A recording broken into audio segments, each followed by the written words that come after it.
mahalin daw ang Diyos ng buong buo, sa kalakasan, sa puso, at sa ating isipan, no? Yan, walang 99%. Dapat 100%. Sa umagang ito, gusto kong ibahagi ang tatlong commitments na na-implied dito sa verse na to. Romans chapter 12 verses 1 hanggang sa verse 8. Ang unang commitment ay commitment for a total personal service. Ito yung verse 1. Ang sinabi rito, I beseech you therefore, brethren, by the mercies of God, that ye present your bodies a living sacrifice. Yung statement na yan, present your bodies a living sacrifice. Wala pong proxy sa paglilingkod sa Panginoon. Dapat tandaan natin yan. Yung ating mga possession dito sa mundo, pwedeng ialay yan sa Panginoon. Pero kung sabihin mo na, Lord, yan lang muna kasi busy ako, hindi po pwede yan. Ang paglilingkod sa Panginoon, number 1, dapat total, buong buo. Dahil ang Panginoong Hesus na inalay doon sa cross ay buong alay. Yung mga alay sa Old Testament, kahit putol na daliri ng hayop ay hindi tatanggapin ng Panginoon yan. Dapat buong buo at hindi ito malaya sa lahat ng mga karumihan. Yan. Buo. Pag nag-serve tayo sa Panginoon, walang 50-50. Walang 90% na paglilingkod sa Panginoon. Kahit yung ating career, no? Kasama yan doon sa ating paglilingkod. Kung may pamilya ka, dapat 100% na kasama mo yan sa paglilingkod sa Panginoon. Hindi natutuwa ang Panginoon sa mga alay sa Old Testament na mayroong bawas, no? Kundi buo. Yan. Ganon din sa ating service sa Kanya. Hindi tayo dapat makontento sa kung ilang porsyento ang ating naibigay sa Panginoon. Bakit? Ang Panginoon, nung siya ay pumunta dito sa lupa upang gawin ang kanyang misyon, mamatay doon sa cross para sa atin, sinigurado talaga niya yung best na service na inihain niya para sa sangkatauhan. Kaya nga nung nandun siya sa cross, maraming mga panliling lang si Satan para lang maibaba yung quality ng kanyang service. Ganun pa man, hindi niya ito pinansin. Bagkus binigay niya ng buong buo ang kanyang katawan bilang alay sa bawat isa sa atin. At ito tayo ngayon, no? Produkto tayo ng the best service na naibigay ng ating Panginoon doon sa cross. Kaya in return, sabi ni Apostle Paul sa verse 1, I beseech you therefore, brethren, by the mercies of God, that ye present your body as living sacrifice. Total. Walang proxy-proxy. Dapat kung sino ka, yun ang ikaw na harap doon sa altar ng Panginoon. Personal. Yan. Ang hangad ng Panginoon ay yung ikaw, yung buong ikaw na nakahain doon sa kanyang altar. At yung ating service sa kanya, yung ating sacrifices para sa kanya ay although ito ay hindi ito patay na alay kundi buhay na alay, no? Kung ang sa Old Testament habang sinusunog yung yung alay, yung usok, no? Habang nilalanghap ito ng Panginoon ay mayroong kakaibang kasiyahan ang kanyang nararamdaman. Habang nagsasakripisyo tayo para sa gawain ng Panginoon, mga kapatid, nasisiyahan ng Diyos para sa atin. Yun ang source ng kanyang kasiyahan, yung ating alay, yung ating 100% na services para sa Kanya. Ang pangalawa po dito na implied commitment ay yung transformation. Dito sa verse 2, and be not conformed to this world, but be ye transformed by the renewing of your mind, that ye may be prove that what is that good and acceptable and perfect will of God.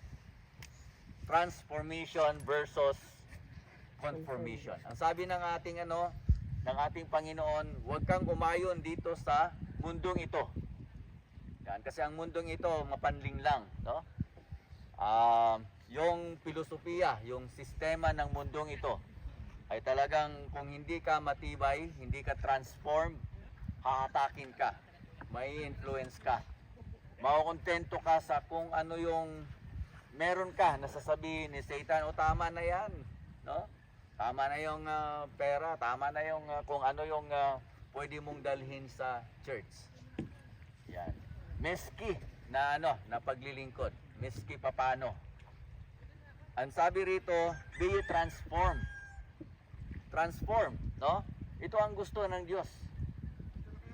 Sa ating message kagabi, tinuruan tayo na mayroong nag-uumapaw na possibilities ang bawat isa sa atin.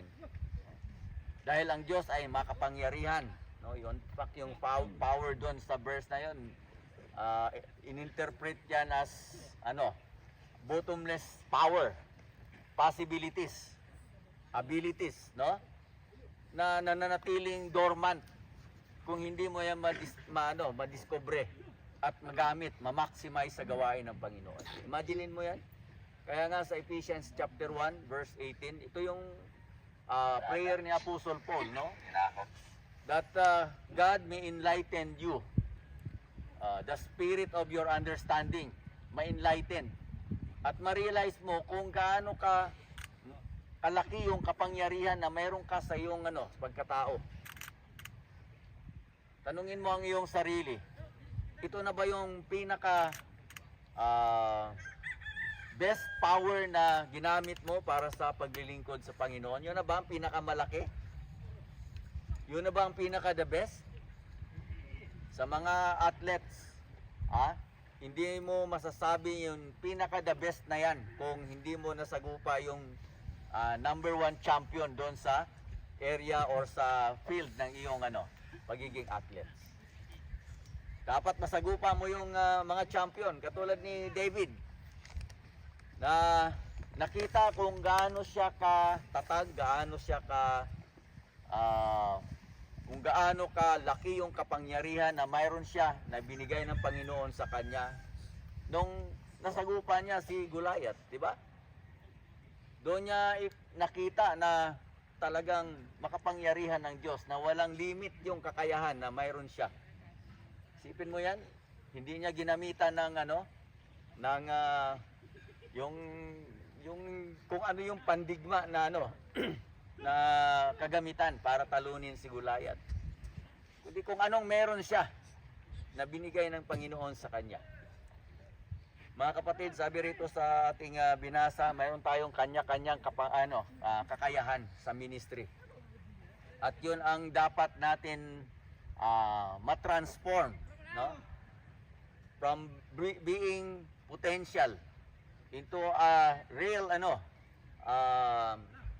real na kagamitan, no? Pag minsan iniisip natin na kaya ko naman yan pero bakit hindi mo kinaya? Ang sagot niyan, hindi mo kasi na-transform yung kakayahan niyan into a real anong tawag diyan, na kakayahan mo, no? Kung inaakala mo na sa stage pwede kang mag-preach katulad ni Billy Graham, i-transform mo yan, i-practice mo yan, gamitin mo yan hanggang sa ma-realize mo yung top na kakayahan na meron ka. Yan. Ang sabi ng isa sa mga writers na nabasa ko sa online, marami daw tayong mga kakayahan na nandyan lang, dormant lang, no? Na sinayang lang natin, hindi kasi natin nagamit. Ang challenge dito sa verse na to, kung mayroon kang naramdaman na kakayahan na iniisip mo na magagamit mo sa ministry mo, dapat unti-untiin mong ipolish yan. Una sa lahat, i-offer mo sa Panginoon yan upang magamit ito para sa iyong paglilingkod. Yan. Kung ang lahat na mayroon dito, nandito ngayon, gamitin lang yung kakayahan, ma-optimize yung kakayahan na mayroon sila para sa paglilingkod, hindi mananatiling maliit yung ating organization. Makita natin yung napakalaking paglago nito. Maraming nagsasabi na ang transformation ay hindi ito overnight. Kaya dapat inumpisahan mo na yan at tinuloy-tuloy mo na hanggang ngayon, hanggang sa ma-realize mo yung full potential mo.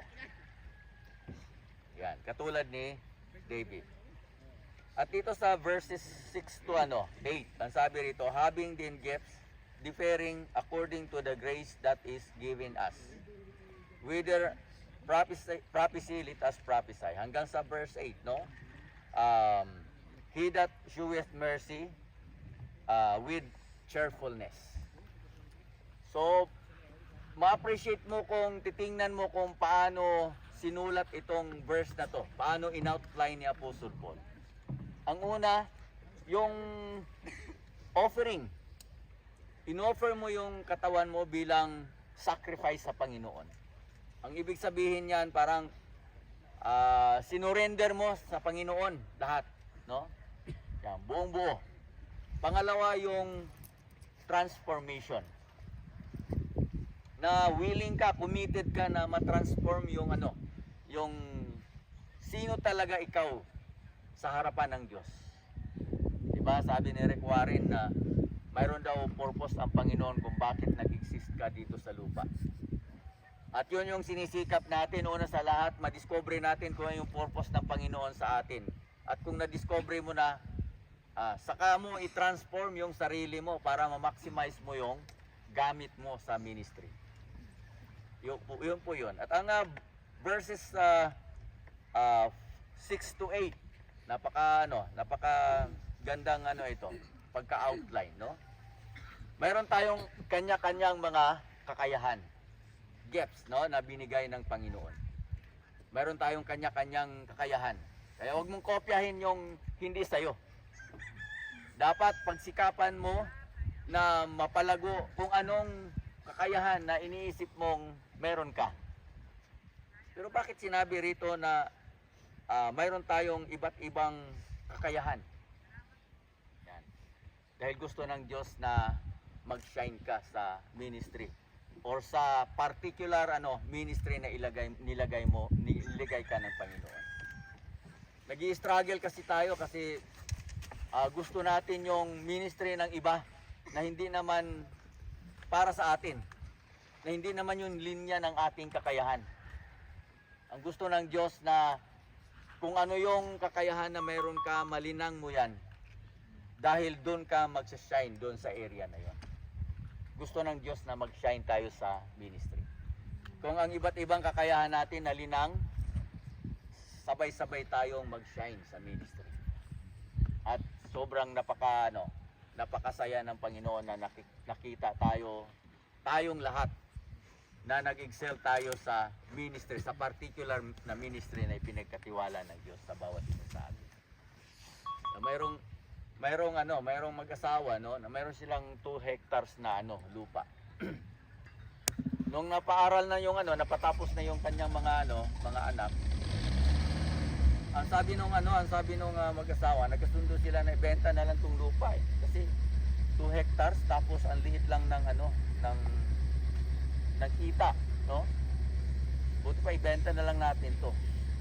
Nung naibenta, nabili ng isang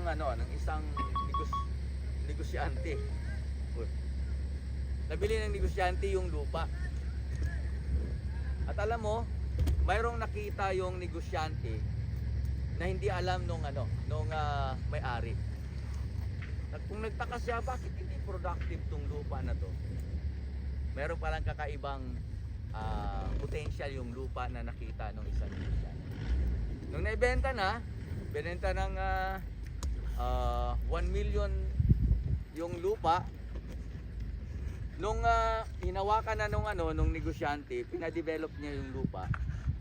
at nagtayo ng minahan. Yung pala yung lupa, mayroong mineral natural resources na naging cause ng hindi magandang produksyon sa agrikultura, yung lupa na yun.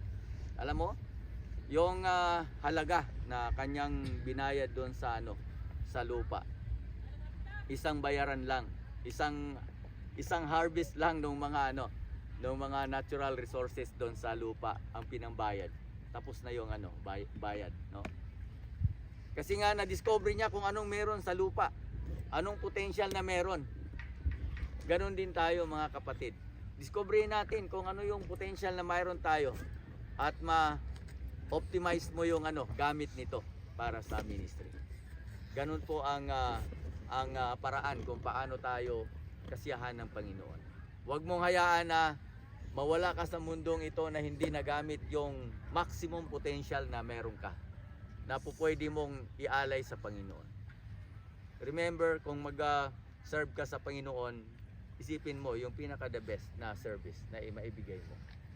At kung magawa mo lang yan, kung na-discover mo kung ano yung kakayahan na mayroon ka, at nalinang mo ito, na-transform mo ito, at pag nagamit mo ito, sobrang tuwa ng Panginoon na nasa langit. Si Saul, di ba? Alala niyo si Saul at saka si David. Nung tinalo niya si Goliath, ang sabi ni Saul, kaninong anak yan? No? Kaninong anak yan si David? Yan, parang tayo din, no? Kung nag-excel tayo sa ministry, lahat ng mga tao sa paligid nating mamangha. Kaninong yan? Kaninong membro yan? Yung excitement na dala ng iyong service, yun po yung gusto ng Diyos na makita sa bawat isa sa atin. At sana'y pagpalain ng Panginoon ang mga salita niya na ating napakinggan sa umaga nito. Magandang umaga sa bawat isa.